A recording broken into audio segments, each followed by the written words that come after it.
जिन राष्ट्र नायक वीर पुरुषों के नाम भारतीय इतिहास में जगमगाते रहेंगे, उनमें छत्रपति शिवाजी महाराज का स्थान किसी से पीछे नहीं है। अंग्रेजी तिथि के अनुसार उनका जन्म 19 फरवरी सन 1630 ईस्वी में हुआ। माता जीजाबाई की कोख से जो पुत्र जन्मा, वही भारत का भावी भाग्य विधाता था।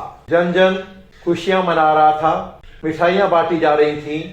नामकरण का दिन आया तो शिवनेरी देवी की आराधना के फलस्वरूप जीजाबाई को पुत्र रत्न प्राप्त हुआ था, अतः उसका नाम शिवबा अर्थात शिवाजी रखा गया। प्रतिदिन प्रभात वेला में जीजा माता शिवा को गोदी में लेकर टहलने निकलती है। उसे राम, कृष्ण, भरत व चंद्रगुप्त मौर्य जैसे महापुरुषों की कहानियां सुनाती। परिणाम स्वरूप शिवा बड़े होकर मेरे राजा ही नहीं बने, सत्ता भोग का जीवन उनके पास नहीं फटका।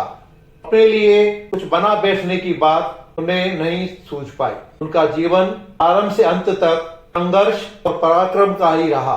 उनकी गद्दी घोड़े की पीठी रही। शिवाजी ने हिंदू परंपरा के अनुसार संप्रदाय निरपेक्ष धर्म राज्य की स्थापना की। पिता निजाम के यहाँ नौकरी करते थे। एक दिन निजाम का संदेश आया कि शाहजी तुरंत दरबार में उपस्थित हों। शाहजी तैयार होकर दरबार पहुंचे तो देखा कि सुल्तान चिंता करते हुए बैठे थे।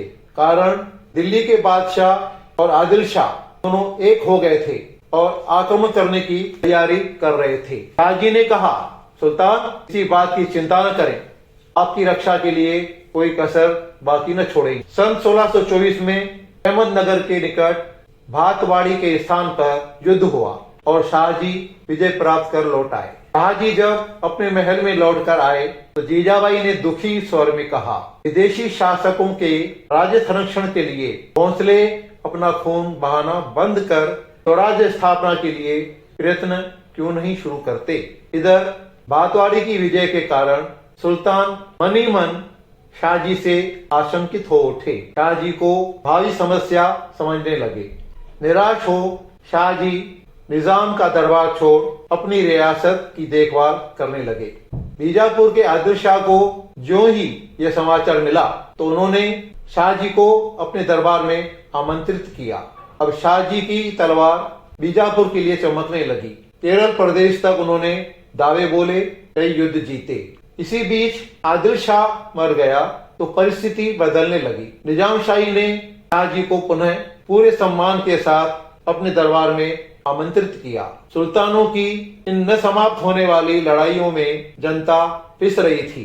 इन घटित हो रही घटनाओं के बीच माता जीजाबाई वीर शिवाजी को भविष्य की चुनौतियों के लिए तैयार कर रही थी। बस आज इतना ही। शेष अगले भाग में। भारत माता की जय।